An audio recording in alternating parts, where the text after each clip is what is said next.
Muy buenas noches, querida familia. Muy buenas noches. Espero que se encuentren muy bien ahí en casita. ¿Qué tal están pasando el día en casita? ¿Ya listos para mañana ir a trabajar y levantarse felizmente a las 5 de la mañana con mucha energía y gozo? ¿Verdad que sí? Muy buenas noches a todos. Les damos la bienvenida a este estudio. Estamos estudiando Proverbios. Es un martes de Proverbios. Padre, te pido también, en el mismo nombre de nuestro Señor y Salvador, por la familia de Nicole de Saro, Señor, que partió su abuelita y te pedimos, Padre, que la recibas, que esté contigo, Señor, y que toda la familia pueda descansar en ti, Señor, que pueda esperar en ti y descansar en ti, Señor. Recuérdales esas promesas que tenemos en ti de vida eterna, Señor, y que la muerte no nos puede retener, Señor. Te pido también por Pachito, Señor, por su salud, que lo fortalezcas, lo levantes, Señor, y que sobre todo le sigas mostrando tu amor y tu fidelidad y que tú estás ahí con él, Señor. Y te pedimos, Padre, también por ese lugar para la iglesia, Señor. Dios, hemos ido avanzando, Señor, paso a paso, Señor, en todo este tiempo. Pero sabemos que tú estás en control, que tú eres el Todopoderoso. Señor, tú creaste el planeta entero, Señor. Toda la tierra te pertenece, Señor. Los bosques, los mares, todo el planeta te pertenece, Señor. Es tuyo. Tan solo di la palabra, Señor, y ese lugar será para tu gloria, Señor. Y te pedimos, Señor, que si nos das ese lugar, te pedimos que tu Espíritu Santo, Señor, sea derramado en ese lugar a toda persona que llegue a ese lugar y que te conozca, Señor. Que sea un lugar de quebranto, de arrepentimiento, de alabanza, de oración, de santificación, Señor. Te lo pedimos, Padre. Y te doy gracias por este tiempo con mi esposa de poder juntos compartir la palabra, Señor. En el nombre de tu Hijo Jesús. Amén. Amén. Amén, querida familia, pues ¿quién más me falta?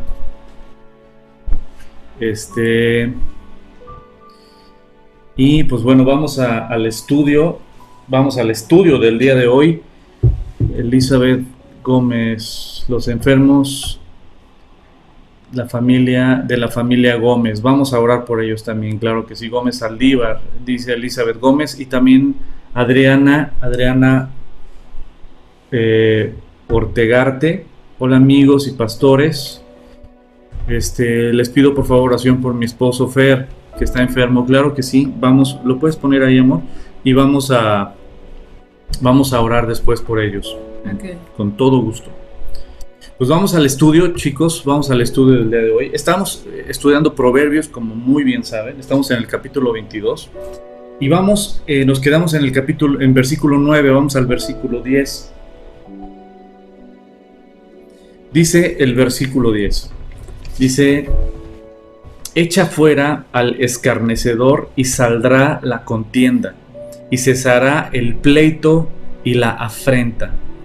Otra vez lo voy a leer. ¿Lo puedes leer tú en otra versión, amor? Echa fuera al escarnecedor y saldrá la contienda y cesará el pleito y la afrenta. Ahora, yo les recomiendo algo, chicos.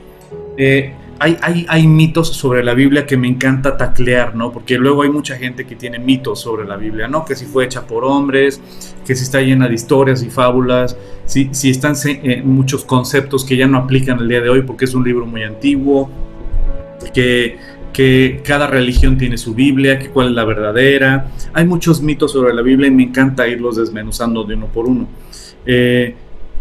Ahorita el tema no es ese, ¿no? Ya posteriormente voy a dar un estudio específicamente de los mitos sobre la Biblia.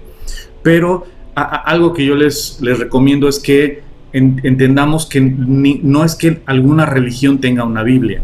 Es que los católicos tienen su Biblia, los cristianos tienen su Biblia, los testigos de Jehová tienen su Biblia. O sea, no es que la Biblia tenga una religión. La Biblia no tiene religión. La palabra Biblia viene del vocablo griego biblos, que significa libros.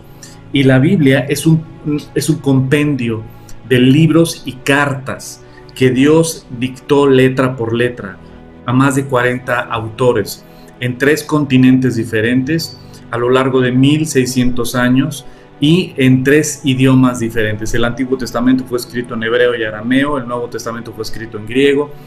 Y ahora, ¿por qué les platico todo esto? Porque ahorita cuando vamos a leer diferentes versiones es algo que yo te recomiendo. Que cuando tú leas un versículo, te va a ampliar mucho el panorama cuando lo lees en diferentes versiones. Y así te va ampliando el panorama. Son diferentes traducciones. Las Biblias que tengas, agárralas y léelas. La única Biblia que sí les digo está tergiversada deliberadamente, y se los puedo comprobar con el griego.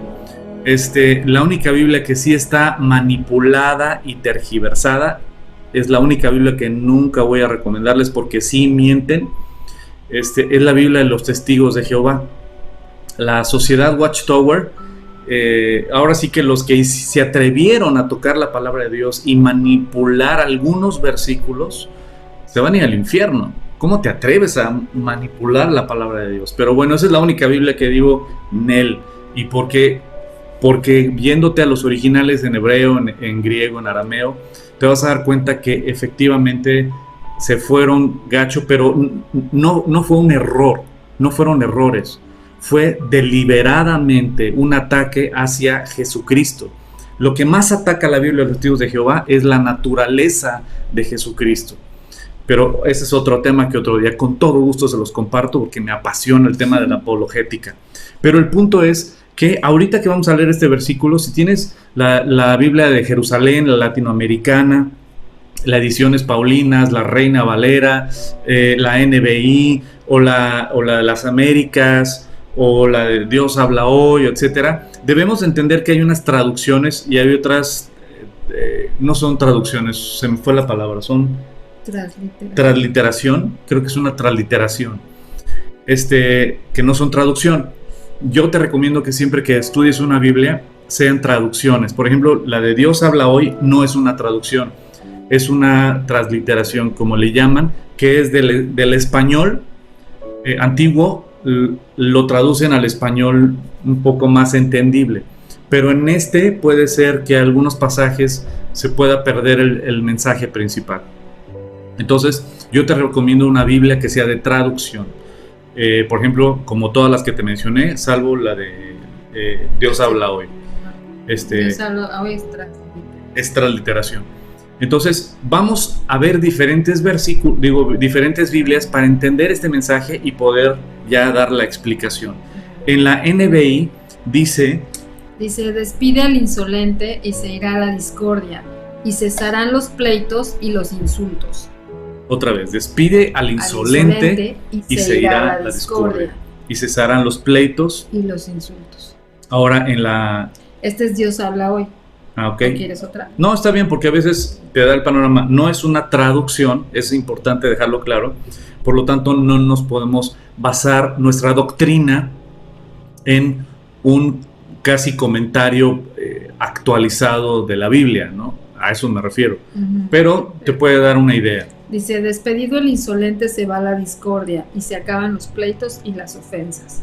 Ok, ahora, ¿qué significa este versículo? Lo veníamos platicando. Uh-huh. Despide al insolente y será la discordia, y cesarán los pleitos y los insultos. Y uno pensaría, híjole, despide, se oye muy agresivo, ¿no? Córrelo.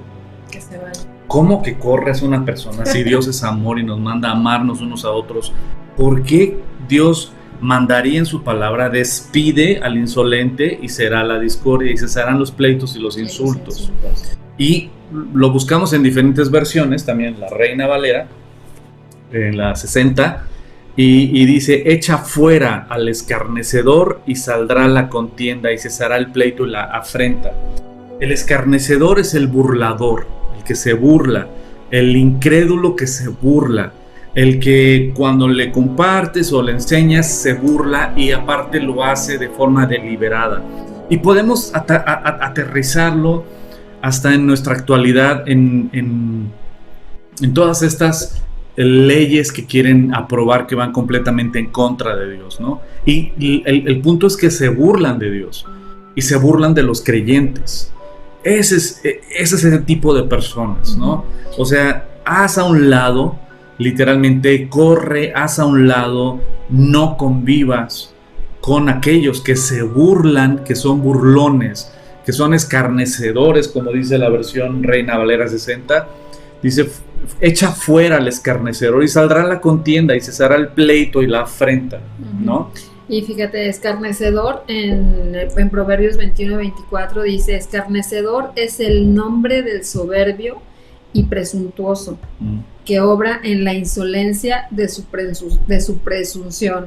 O sea, que de todos modos es irreverente, que no tiene autoridad y está buscando hacer daño, ¿no? Exacto. Y va en contra de lo que Dios establece y se burla de Dios. Tú y yo lo hemos vivido. ¿Cuánta gente que tú has escuchado o has conocido o has visto aún en la televisión o en películas o en series o aún políticos que se llegan abiertamente a burlar de Dios, ¿no? Y así les va, ¿no? Hugo Chávez se atrevió a burlarse de Dios y así le fue. John Lennon, ¿se acuerdan? Y así le fue. Y así cada persona que se llega a burlar precisamente de Dios, dice Dios, échalo fuera. O sea, córrelo de tu corazón, de tu mente, de tu lista de contactos, o sea, córrelo. Es gente que ya deliberadamente tomó su decisión. Algo muy importante, yo siempre tengo esta lucha y yo creo que tú también la tienes. Dios nos manda a predicar su palabra y compartirla a todos. Y nos manda a evangelizar a la gente, ¿cierto? Pero llega un momento donde hay gente que ya tomó su decisión. Ya está endurecido, ya. Y esa es la persona de la cual estamos hablando. Una persona que ya deliberadamente tomó su decisión y es burlador. Es una persona que va en contra de, pero ya con una convicción. Hay personas a las cuales les compartimos literalmente. Ahora, aún dentro de esto, tenemos un ejemplo de una persona que tenía una convicción y que iba en contra y era un burlador y sin embargo tuvo un encuentro con Jesucristo y se convirtió en el predicador más importante de todo el Nuevo Testamento. ¿Qué es lo que tenemos que hacer? Literalmente no convivir con estas personas, como dice la palabra, no buscar entablar esa relación, echarlos fuera, literalmente hacer a un lado a estas personas, porque como decía mi esposa, poca levadura, toda la masa. Sí, realmente a veces pensamos, ¿no? Sí es bueno darles la oportunidad siempre, ¿no? Pero siempre tener muy clara esta línea que nos debe de dividir, ¿no? Porque en cuanto empiezan a ser burladores o escarnecedores o a generar tensión, porque aquí habla de que ocasiona contienda, ¿no? Genera división, ocasiona contienda, es más como tratar de poner esa división, esa raya más bien en tú para allá, yo para acá, ¿no? No nos vamos a entender, seguir conviviendo, tal vez seguir siendo luz, porque muchas veces yo entiendo que hay diferentes situaciones, ¿no? Pues estás en el trabajo, yo me acuerdo cuando estaba en mi trabajo, cuando antes de casarme y todo, que empecé a conocer de la palabra de Dios y realmente yo no sé, pues yo creo pues el enemigo, vete a saber de qué manera empezaban a atacarme, ¿no? Y se burlaban, ¿no? Y que si los domingos, uy no, porque tú vas a orar, ¿verdad? Y cosas por el estilo. Yo apenas estaba iniciando a conocer la escritura y la verdad ni siquiera les había compartido ni nada. O sea, pero yo creo que me veían que llevaba mi Biblia o que decían, no, yo no puedo ir o yo me apartaba de muchas cosas que les causaba como enojo y eran rencillosos y yo no eran personas con las que yo convivía en la cotidianidad, o sea, fuera, ¿no? O o socializar fuera del trabajo. Dentro del trabajo, pues ni modo, tienes que convivir, ¿verdad? Porque pues son parte del equipo de trabajo, pero con mucha reserva, o sea, solamente cuestiones de trabajo, se platicaba de todo y fuera del trabajo nada, no había ninguna relación, pero sí siempre tratar de ser luz y siempre tratar de pues con esa convicción que Dios te da, ¿no? De que pues igual ellos necesitan a Dios, ¿no? Pero como dices, hay gente que ya tomó su decisión y habrá otros que a lo mejor preguntan, ¿no? Y a lo mejor se acercan, pero pues este no es el caso de los que estamos hablando. A mí me ha tocado personas que después de predicarles, compartirles, darles mi testimonio y invitarlos todo, han tomado su decisión de seguir las tinieblas, pero ya abiertamente. Son gente que ya tomó su decisión y tiene esa convicción y tiene la convicción de burlarse de Dios. Fíjate, hay un pasaje muy fuerte en Apocalipsis, donde es literalmente cuando Dios ya está castigando el pecado del mundo. Y la gente se esconde, la gente empieza a sufrir literalmente la ira de Dios. Y Dios está castigando el pecado del mundo en todos aquellos que no están escritos en el libro del Cordero. Todos aquellos que se burlaron de Dios y que rechazaron a Dios. Todos ellos son los que van a ser castigados por sus pecados. Eso es algo importante dejarlo claro. Dios no castiga por haber rechazado a Jesucristo. Dios castiga por el pecado que cada uno cometió. Jesucristo es el que vino a limpiar y a salvar. Pero si tú no quieres que Cristo, el Hijo de Dios, recibirlo como tu Señor, entonces Él no te va a limpiar. No te puede limpiar. Y no puede ser perdonado tus pecados. Por lo tanto, el castigo de tus pecados va a ser sobre ti. Si tú le entregas tu vida a Cristo y Él es tu Señor, entonces mi castigo de mi pecado cayó sobre Cristo. Entonces yo soy perdonado a través de Él. Pero si tú rechazas al único que puede recibir el castigo de tu pecado, entonces tú vas a pagar el pecado, tu propio pecado, vas a ser castigado por tu propio pecado. Entonces en Apocalipsis habla precisamente de estas personas que se burlaron de Dios, que rechazaron a Jesucristo, y que creyeron que ellos eran buenos en sí mismos, y todas estas personas entonces van a ser castigados por su propio pecado, y donde Dios está derramando su ira y ellos están sufriendo. Pero dice la Biblia, dice ahí en Apocalipsis, que está súper grueso, dice: y ni ahí se arrepintieron de sus pecados, sino que blasfemaron contra Dios. O sea, a pesar de lo que estaban viviendo, no se arrepintieron de sus pecados, y al contrario, blasfemaron todavía contra Dios con odio y con coraje. Es gente que ya tomó su decisión. También en otra ocasión, como les decía, me tocó una persona que ya deliberadamente había abrazado las tinieblas. Y es triste que después de que les explicas, les compartes todo, dicen, pero no. Y prefieren las tinieblas, abiertamente las tinieblas. Poca levadura leuda toda la masa. Es importante estos pasos. Y hay un pasaje muy difícil en la Biblia. Muy difícil en la Biblia. Y muy doloroso. Como pastor o como servidores de la iglesia, es un paso muy difícil y quiero que me acompañen por favor a leerlo. Está en 1 Corintios 5. Y déjame darle un trago porque está fuerte el capítulo. ¿Puedes leerlo tú, amor? 1 Corintios. ¿Sí puedes? De ahí no, de acá ¿De sí. acá? ¿De allá sí? O bueno, sí. 1 Corintios capítulo 5. Y en 1 Corintios capítulo 5, en el capítulo 4 de la primera carta a los Corintios, el apóstol Pablo regaña a los pastores de ahí de Corinto, porque andaban envanecidos, porque estaban permitiendo el pecado dentro de la iglesia, y porque ellos andaban en el bluff, ¿no? Acá en el snob, y ahora sí que tal vez trasquilando ovejas, ¿no? Y literalmente pues ellos andaban en el bluff, mientras las ovejas de la iglesia estaban en unos pecados espantosos y ellos no los confrontaban. Y es muy triste que esto de 1 Corintios capítulo 4 lo estamos viviendo, el día de hoy lo estamos viendo. Muchos videos que luego puedes llegar a ver y que bueno, no te recomiendo que veas, pero luego literalmente hay muchos lugares donde no confrontan a la gente con su pecado, sino que se enfocan en puros mensajes bonitos, que la gente sienta bonito. Pero ¿qué va a pasar el día que ellos mueran? Pues van a ser verdaderos o falsos creyentes, porque un verdadero creyente nace a través del arrepentimiento genuino de sus pecados. Pero si no te arrepientes, ¿y cómo te vas a arrepentir de ese pecado que no te enseñan que es pecado?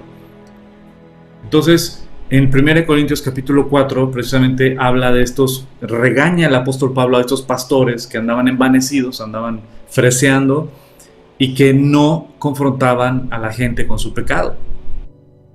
Pero en el capítulo 5 ya el apóstol Pablo saca la espada. Y ahí sí, el capítulo 5, vamos a ver lo que dice. Okay, ¿Listos para el chisme celestial? Lo voy a leer en la nueva versión internacional. Ajá. Ok, dice, ¿desde el 1? Sí. Es ya del dominio público que hay entre ustedes un caso de inmoralidad sexual que ni siquiera entre los paganos se tolera. Órale. A saber que uno de ustedes tiene por mujer a la esposa de su padre, y de esto se sienten orgullosos. ¿No deberían más bien haber lamentado lo sucedido y expulsado de entre ustedes al que hizo tal cosa? Yo por mi parte, aunque no estoy físicamente entre ustedes, sí estoy presente en espíritu, y ya he juzgado como si estuviera presente al que cometió este pecado. Cuando se reúnan en el nombre de nuestro Señor Jesús y con su poder yo los acompañe en espíritu, entreguen a este hombre a Satanás para destrucción de su naturaleza pecaminosa, a fin de que su espíritu sea salvo en el día del Señor. Pausa. Fíjate qué grueso. Lo que el apóstol Pablo está diciendo, entréguenlo a Satanás. Quiere lodo, que se revuelque en el lodo, que coma lodo hasta hartarse, con la finalidad, como dicen en el argot, que fondie. ¿Eso es lo que quieres, brother? Dale con todo. ¿Quieres lodo? Atáscate, con la finalidad de que un día te caiga el 20, de que el lodo no te va a satisfacer. ¿Qué es lo que buscas? Y literalmente es con la finalidad de que su alma se salve.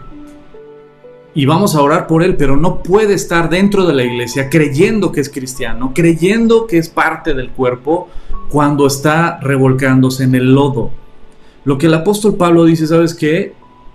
Sáquenlo, córranlo.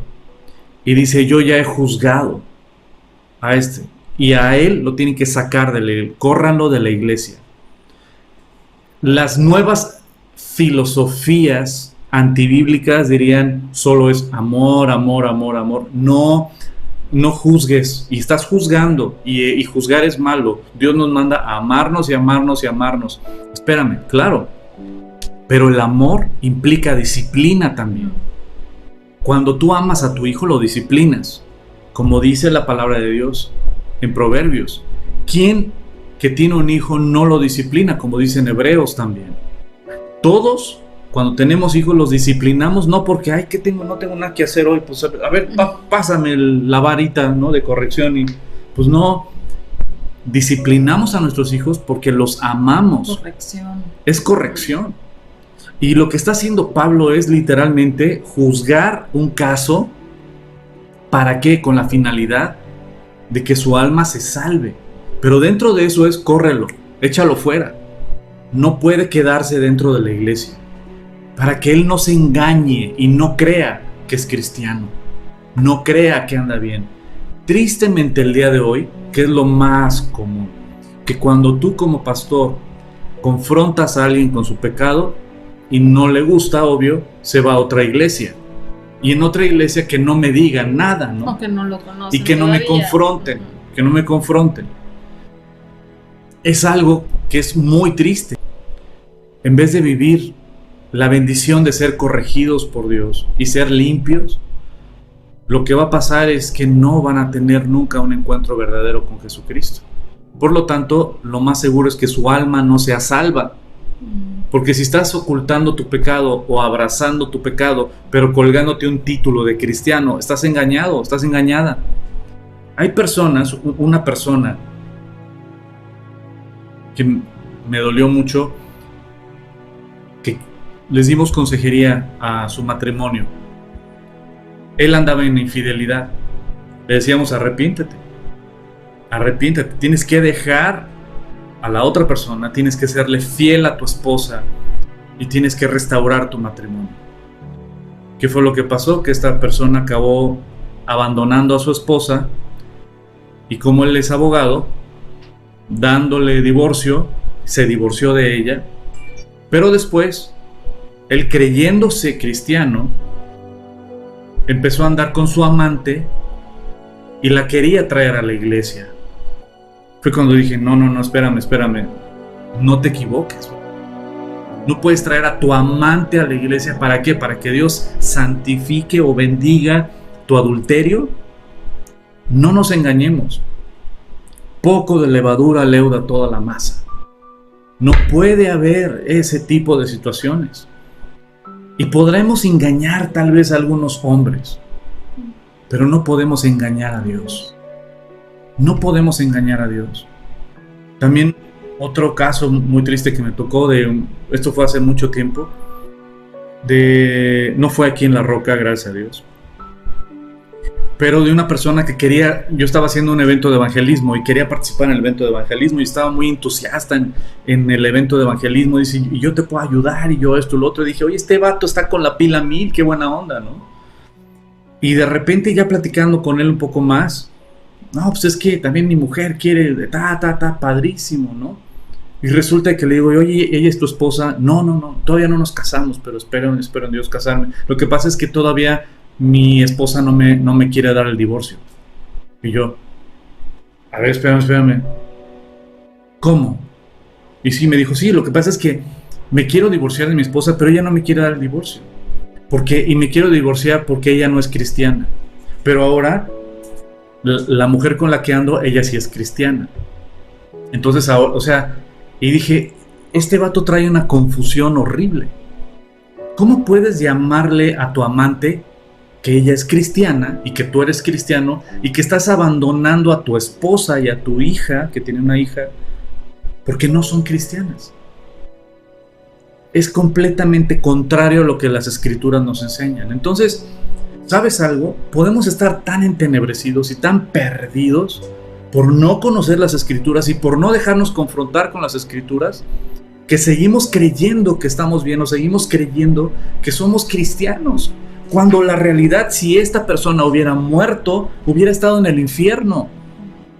¿Por qué? Porque estaba en adulterio, y los adúlteros no heredarán el reino de Dios. Tan. Las escrituras lo enseñan. No importa el título que te cuelgues, no importan las bendiciones del pastor o del apóstol o de quien quieras. No importa. Importa la obediencia a lo que Dios escribió y estipuló en su preciosa palabra. Entonces, por eso que en el capítulo 4 el apóstol Pablo regaña a los líderes, y en el capítulo 5 dice, córranlo a esta persona, córranlo. Porque literalmente poca levadura leuda toda la masa. Si el hermanito lo puede hacer y el pastor lo bendijo y no le dice nada, no, pues yo también. ¿Y cuántos hay así aún tristemente en los grupos de alabanza? No en La Roca, gracias a Dios. Pero es triste ver que hay personas que se creen cristianas y que tienen un mal testimonio aún con sus propios hijos, pero están en la alabanza y dices, no puede ser así. Tenemos que buscar siempre la santidad, tenemos que buscar siempre la integridad, y no se trata de colgarnos un título de que yo soy pastor o yo soy líder de esto, yo soy líder del otro. De nada te sirven los títulos. Lo único que te sirve es la obediencia a Dios. La obediencia a Dios. Por eso aquel que es el burlador es aquel que literalmente se llega a burlar de Dios, y uno pensaría, es aquel que le hace lero. Pues no. ¿Sabes que una persona que se cree cristiana pero que está viviendo en adulterio, que se cree cristiana pero es bien tranza, que se cree cristiana pero pide mordidas y dice, pues mira, pero de las mordidas yo voy a apartar mi diezmo para el Señor? Por favor, no te engañes, porque el día que mueras te vas a ir al infierno. Porque lo que Dios nos llama es a ser transparentes como Él es transparente, a ser luz como Él es luz, andar en santidad, en integridad como Él es íntegro. El apóstol Pedro lo dijo en su carta: si le llamamos Padre a aquel que es santo, sed vosotros también santos. Apartémonos del pecado, arrepintámonos. Por eso el burlador también es aquel que, ¿sabes qué?, que cree que puede estar aquí con su pecadito acariciándolo, pero eso sí, cree que todavía es cristiano. No, familia. Y vamos a seguir leyendo este pasaje porque todavía no termina. El versículo 6 dice, después de que les dice, a fin de que su espíritu sea salvo en el día del Señor, o sea, que lo entregaran a Satanás. En el 6 dice, hacen mal en jactarse, ¿no se dan cuenta de que un poco de levadura hace fermentar toda la masa? Desháganse de la vieja levadura para que sean masa nueva, panes sin levadura, como lo son en realidad, porque Cristo nuestro Cordero Pascual ya ha sido sacrificado. Así que celebremos nuestra Pascua no con la vieja levadura, que es la malicia y la perversidad, sino con pan sin levadura, que es la sinceridad y la verdad. ¿Sigo? Sí, hombre. Por carta ya les he dicho que no se relacionen con personas inmorales. El 10. Por supuesto no me refería a la gente inmoral de este mundo, ni a los avaros, estafadores o idólatras. En tal caso tendrían ustedes que salirse de este mundo. Pero en esta carta quiero aclararles que no deben relacionarse con nadie que llamándose hermano sea inmoral o avaro o idólatra, calumniador, borracho o estafador. Con tal persona ni siquiera deben juntarse para comer. ¿Acaso me toca a mí juzgar a los de afuera? ¿No son ustedes los que deben juzgar a los de adentro? Dios juzgará a los de afuera. Expulsen al malvado de entre ustedes. ¿Qué tal, ¿Qué tal el capitulito? Primera de Corintios 5, está súper heavy.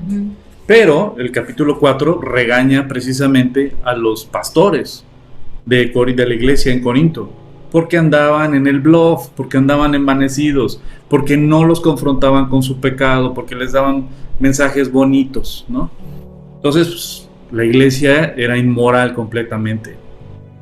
Pero llega Pablo y escribe la carta a los Corintios y trae mucha dirección, no solo a la iglesia en Corinto, a la iglesia, al cuerpo de Cristo al día de hoy, a todos nosotros. Así es que, querida familia, sabes que cuando dice aquí, echa fuera al escarnecedor y saldrá la contienda y cesará el pleito y la afrenta, él no solo es para aquel que es contencioso, es pleitero, sabes que ya se acabó el pleito, ¿no? Como dicen, muerto el perro se acaba la rabia o algo así. Sí.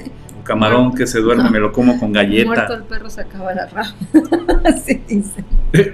Digamos que ese es el versículo. No, Pablo, no puedes decir así. No, bueno, entonces. Pero aquí fue Echa Salomón. Fuera el escarnecedor. Aquí fue Salomón, no fue Pablo. Dice Salomón. Como dice mi querido Salomón. Echa fuera el escarnecedor y saldrá la contienda y cesará el pleito y la afrenta. Se acabará la rabia, ¿no? Entonces, bueno, es el versículo 10. Versículo 10 son las 9:4. Vamos a un versículo más. El que ama la limpieza de corazón, por la gracia de sus labios, tendrá amistad del Rey. ¿Puedes leérmelo en otra versión, amor? El que ama la limpieza de corazón, por la gracia de sus labios, tendrá la amistad del Rey. Y habla precisamente de, número 1, la pregunta que debes de hacerte es, ¿cómo puedes tener un corazón limpio? Porque aquí habla de la limpieza de corazón, el que ama la limpieza de corazón. La pregunta obligada es, ¿cómo puede una persona tener un corazón limpio?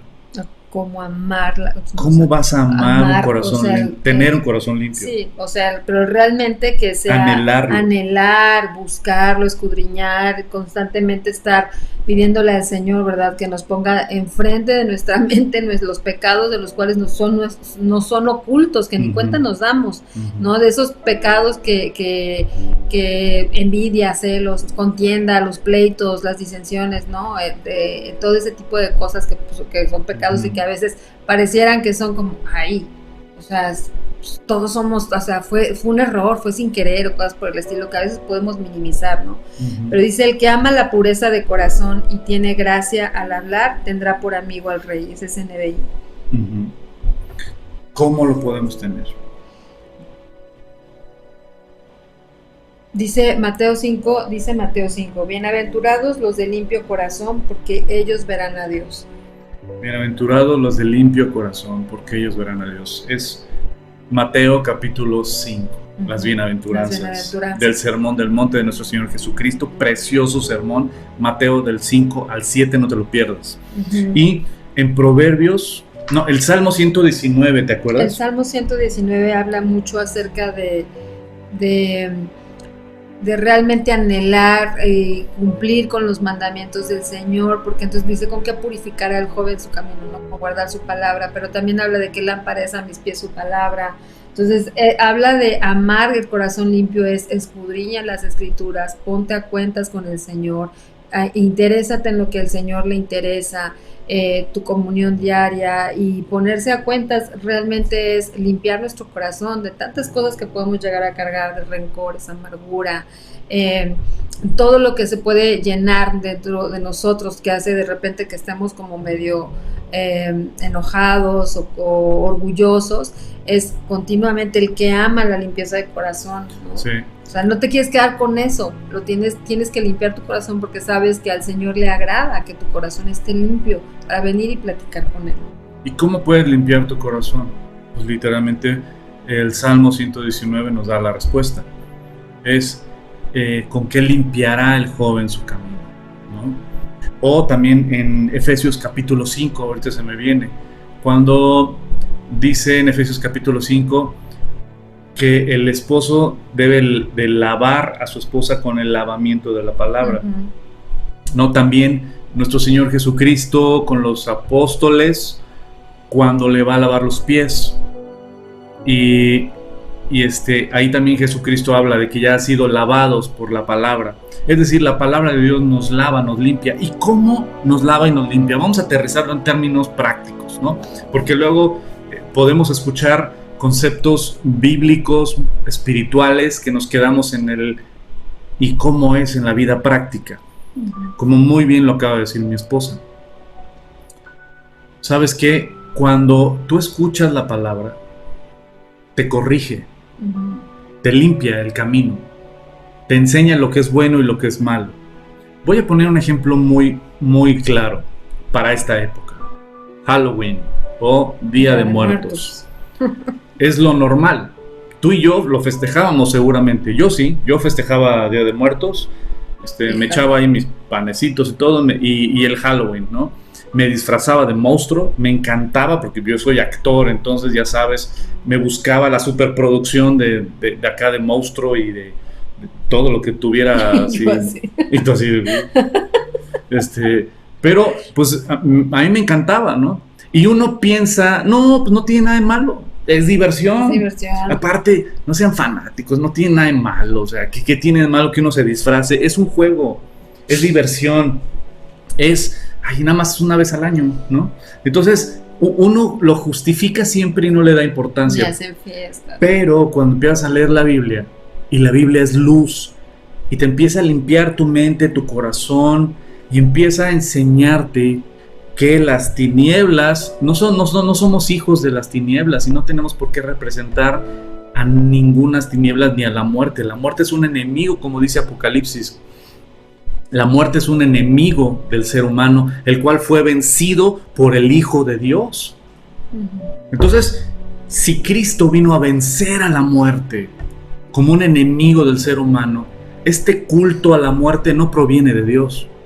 Jesucristo lo dijo a los saduceos que no creían en la resurrección de los muertos. En Mateo capítulo 22, Jesucristo dijo: ¿no han escuchado que Dios es el Dios de Abraham, el Dios de Isaac y el Dios de Jacob? Ellos, los saduceos, como buenos judíos, dijeron: claro que sí. Nuestro Dios es el Dios de Abraham, de Isaac y de Jacob. Ok. Y Jesucristo les dijo: pues Dios no es un Dios de muertos, sino de vivos. Jesucristo dijo: yo soy la resurrección y la vida. Juan capítulo 11. Entonces, cuando empieces a ver precisamente esto, vemos en Primera de Juan capítulo 1, Dios es luz y no hay ningunas tinieblas en Él. Si decimos que andamos con Él, pues debemos de andar en luz.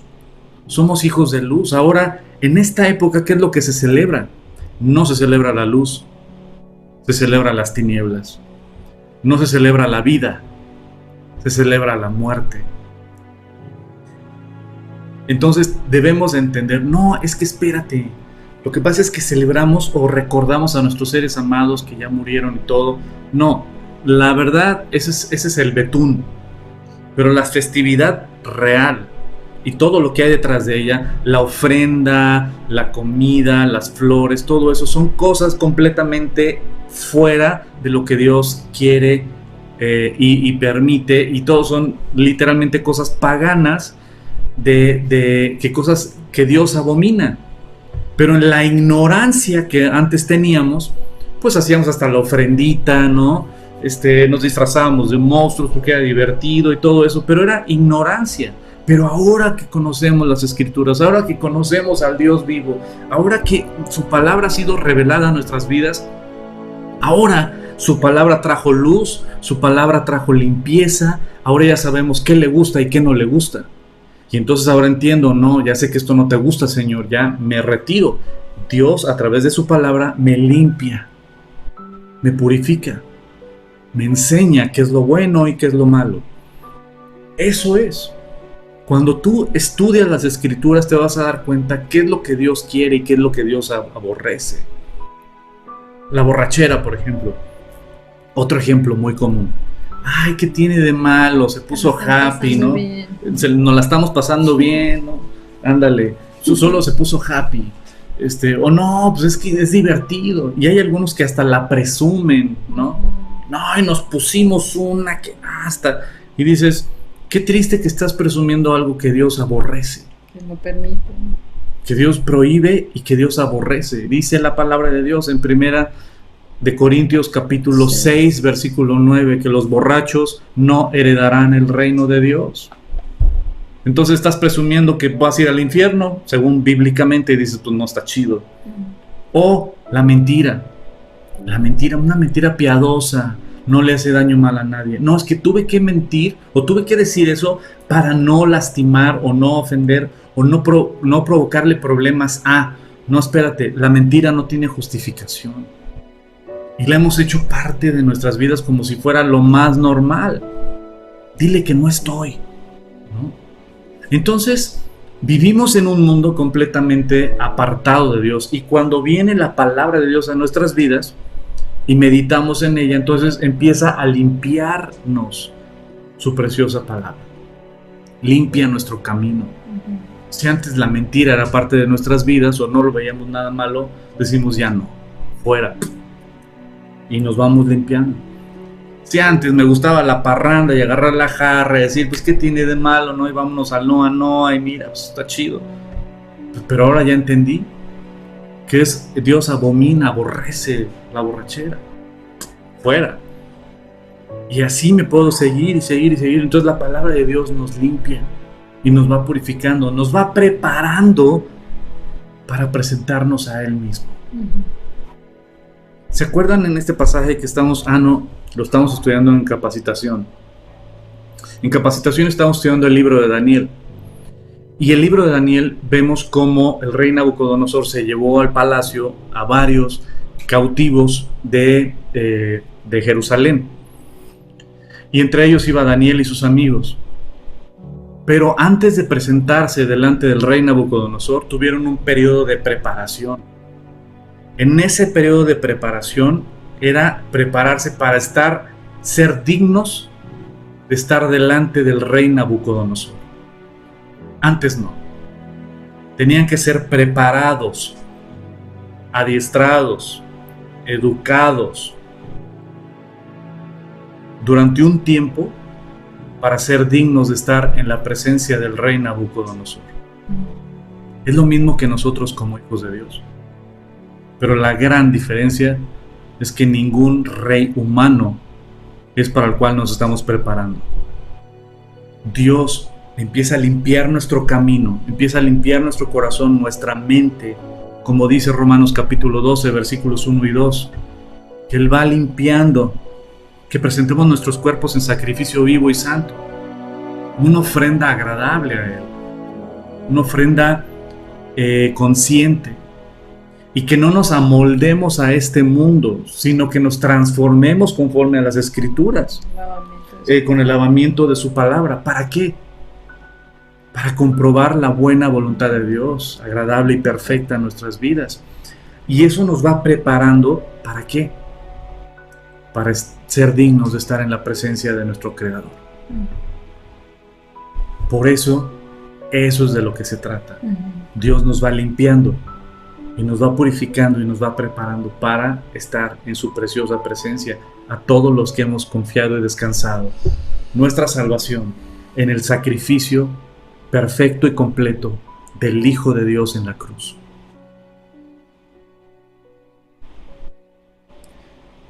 El que ama la limpieza de corazón, por la gracia de sus labios tendrá la amistad del Rey. Ujú. Ahora ya sabemos cómo limpiar nuestro camino. Dice, voy a leer el Salmo 119. Dice, ¿con qué limpiará el joven su camino? Con guardar tu palabra. Con todo mi corazón te he buscado, no me dejes desviarme de tus mandamientos. En mi corazón he guardado tus dichos, para no pecar contra ti. Bendito tú, Señor, enséñame tus estatutos. Con mis labios he contado todos los juicios de tu boca. Me he gozado en el camino de tus testimonios, más que de toda riqueza. En tus mandamientos meditaré, consideraré tus caminos. Me regocijaré en tus estatutos, no me olvidaré de tus palabras. Y luego viene en petición, me dice, haz bien a tu siervo que viva y guarde tu palabra. Abre mis ojos y miraré las maravillas de tu ley. Y así sigue el Salmo 119, que es el más largo, que la verdad es maravilloso. Te puedes seguir como toda la palabra de Dios, pero hablando del Salmo 19 y con todo esto, es como Dios nos dice una y otra vez, medita en mi palabra, conóceme, pasa tiempo conmigo. ¿Cómo vamos a limpiar nuestro pensamiento, nuestra alma? Con meditar su palabra. Si estás enojado, si llegan momentos de turbulencia en nuestra vida y nos causan reacciones que delante de Dios no le agradan, porque somos personas, ¿verdad? Y a veces la carne lucha con el espíritu y tenemos que nosotros alimentar nuestro espíritu para que entonces podamos domar nuestros ímpetus, nuestro temperamento y ser usado para Dios, ¿no? Y ser luz y testimonio delante de otros, y sobre todo buscar esto, ¿no? El prepararnos para el día en que veamos cara a cara a nuestro Señor. Y este versículo de eso habla.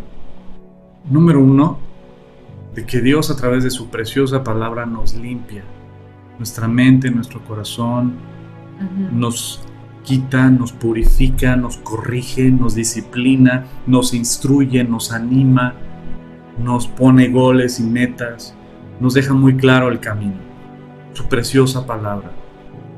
Y cuando tú y yo caminamos conforme a su palabra, meditamos en su palabra, Dios nos da una sabiduría para dirigir nuestras vidas, nuestras familias, y entonces somos luz. Entonces, cuando nos presentemos delante de reyes, delante de gobernadores, delante de presidentes, delante de todos, ¿sabes qué?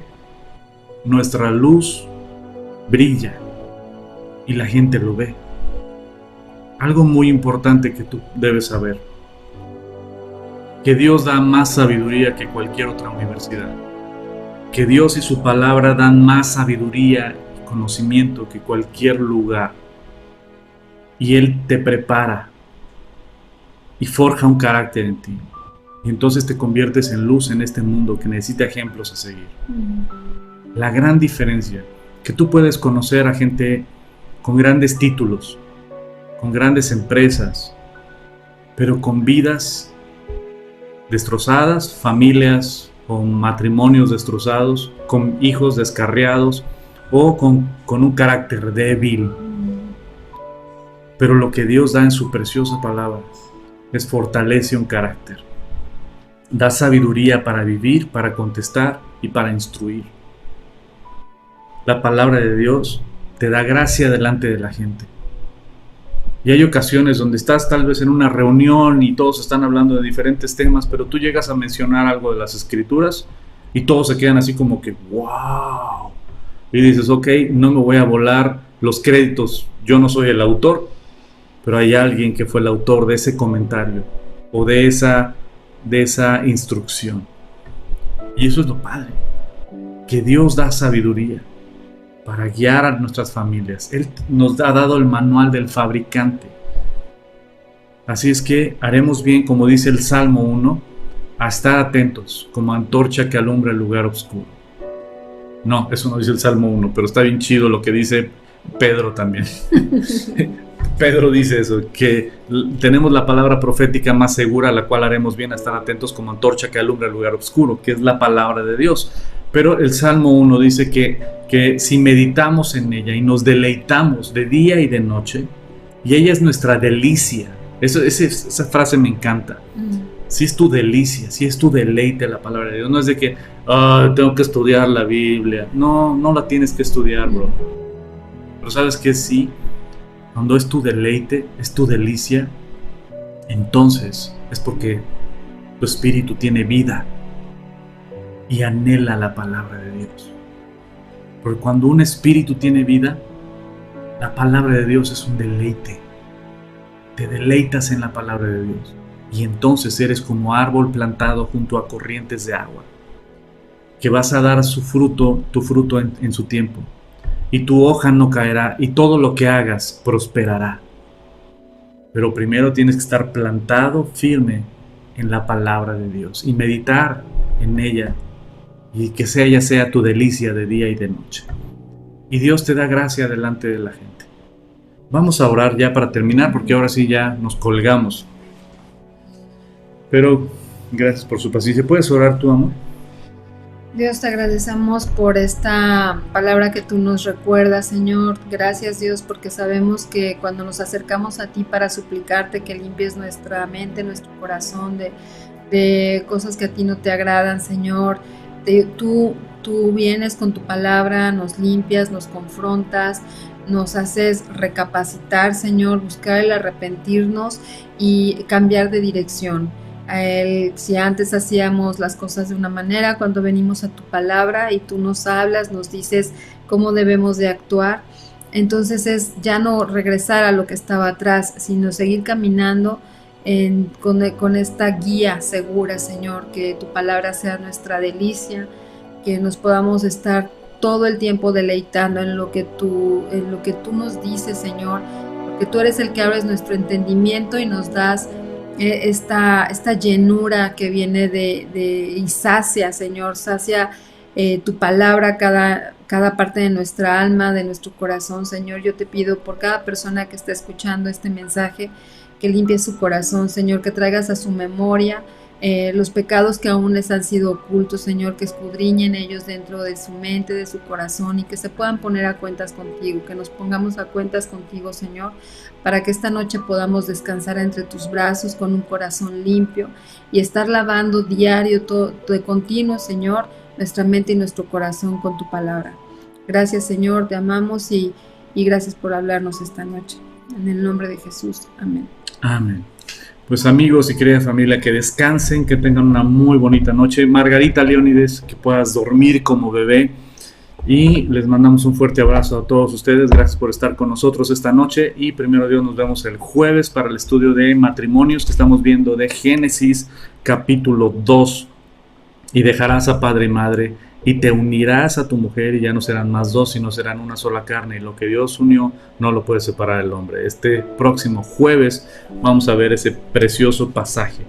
Así es que no se lo pierdan, pasen la voz, compártanlo con otros matrimonios. Y primero Dios, nos vemos el jueves a las 8 de la noche. El viernes continuamos con lo que son los últimos tiempos y el domingo continuamos con el Evangelio de Juan. Que Dios los bendiga, coman frutas y verduras y ha sido un placer para nosotros estar con ustedes. Buenas noches. Muy buenas noches.